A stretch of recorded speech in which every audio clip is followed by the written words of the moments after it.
1934. The Great Depression has America in a chokehold. Banks are failing, families are starving, and lawmen are chasing down outlaws like they're the only problem left in the world. They call it justice, but I call it a game, and no one plays it better than me. I'm John Dillinger, the man on every newspaper front page, the FBI's first ever public enemy #1. Some folks call me a cold-blooded criminal. Others see me as a Robin Hood, robbing from the very banks that ruined their lives. The truth, it doesn't matter what they think. What matters is that they caught me. After months of running, dodging bullets, and outsmarting the law, I finally landed in Crown Point Prison, a place they claim is escape-proof, a fortress, a dead end.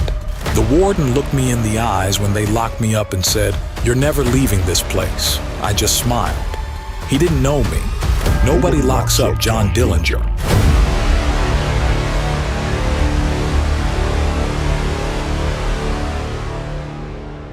The bars were cold against my fingers as I traced them absent-mindedly, the rough metal worn smooth by years of desperate hands gripping them, dreaming of freedom. The air inside Crown Point Prison was thick with the scent of sweat, iron, and something older, something stale, like the ghosts of men who had long since given up. I had been in this cage for weeks, but my mind was never still. I had learned long ago that the key to escaping wasn't just muscle, brute force, or a hidden blade. It was thinking ahead, always being 3 steps in front of the law. They thought they had me this time, locked up in what they called an escape-proof jail. I smiled to myself. No such thing. Every night while the others slept, I sat in the dim glow of a flickering hallway light, my back against the cold wall, my fingers working on the only tool I had. A simple block of wood, rough, splintered, nothing special. But in my hands it would become something else, something dangerous, something real enough. I ran my stolen razor blade along its surface, slow, careful strokes, shaping it into the silhouette of a Colt .45. The movements were practiced, precise, my hands steady. It had to be perfect, no mistakes. I blew the dust off, rubbing my sleeve against the carved edges, smoothing them down, refining the shape. I scraped out the details, the curve of the trigger, the line of the barrel. It was a slow process and my fingers ached from gripping the rough wood for hours, but I couldn't stop. This wasn't just a fake gun. This was my way out. The trick wasn't just in carving it to look real. It had to feel authentic in my grip. It had to cast the right shadow in the dim light of the prison halls. I ran my thumb over the grain, feeling for imperfections, then smeared a layer of stolen boot polish across the surface, rubbing it in with my palms until it gleamed a dull black. In the half-light, it looked just like the real thing. I held it up in front of me, sighting down the barrel, breathing slow. My heartbeat was steady. I could feel it now, the shift, the change, the moment before the storm. I was ready. The morning came fast, light spilling through the high, grimy windows, stretching long shadows across the cell floors. My hands were loose at my sides, my face calm, unreadable. I listened for the footsteps, slow and heavy, boots clanking against iron grates, the familiar shuffle of keys on a belt. The routine was always the same. Guards thought repetition made them safe. That was their first mistake. The shadow passed in front of my cell. Deputy Ernest Blunk, a thick-set man with arms like tree trunks, his movements sluggish from years of routine. I looked up from my cot as he stopped at my bars, jingling the keys like it meant something. "Dillinger," he grunted, unlocking the door. "Time to move." I pushed up from the cot, stretching my arms lazily like a man with nowhere to be, my face unreadable. "Sure thing, Deputy." Then, smooth as breathing, I pulled the wooden gun from my sleeve and pressed it hard against his ribs.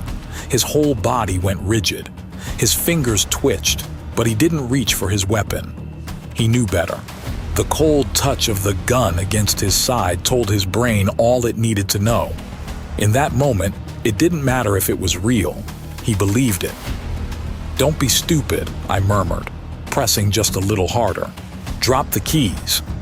Blunk hesitated, his breath shallow. I could almost see the thoughts racing in his head, the calculations, the weighing of consequences. If he was wrong, he was dead. If he was right, well, he wasn't about to test that theory. The keys slipped from his grip, clinking against the cold floor. "Smart man," I said, bending to scoop them up. "Now walk." I nudged him forward, my gun never leaving his side. The hallway was quiet, the air thick with the smell of stale coffee and metal. My heart was steady. Every step was a risk. Every second someone could turn a corner, spot us, sound the alarm, but no one did. I walked him to a side room, shoved him inside. "Hands up against the wall," I ordered, my voice cool, controlled. He obeyed. He was sweating now, big drops rolling down his thick neck. "You know," he muttered, barely turning his head, "I always figured you'd try something." I smirked. "Then you should have been ready." I pulled the real gun from his holster. The weight in my hand felt good, familiar. My wooden trick had served its purpose, but now I had something better. I turned the revolver over in my hands, checking the chamber. Fully loaded. Perfect. I locked him inside. One down. I moved fast. The next guards didn't even put up a fight. A little confidence, a little waving of a gun, and suddenly these tough men were as soft as butter. One by one, I disarmed them, gathered them up, and threw them into the same holding cell. "You boys be good now," I said, locking the door. "Maybe they'll let you out for good behavior." No one laughed. I walked out of the holding area like I belonged there, moving past the iron gates, down the corridors, stepping over decades of forgotten prisoners' dreams. Every turn, every hallway was another test of fate, but no one stopped me. Then I saw it. The warden's personal Ford V8. The gleaming black paint, the chrome trim, the powerful engine underneath that hood. It was beautiful, and it was mine now. I slid into the driver's seat, fingers gripping the wheel, and cranked the ignition. The engine roared to life, its growl filling the prison garage like a lion shaking off its chains. I gunned it. The gates flew open in front of me, the cold air rushing in as I hit the gas, tires screeching against the pavement. In the rearview mirror, I saw them. Guards, prisoners, all standing in the courtyard staring, too stunned to move.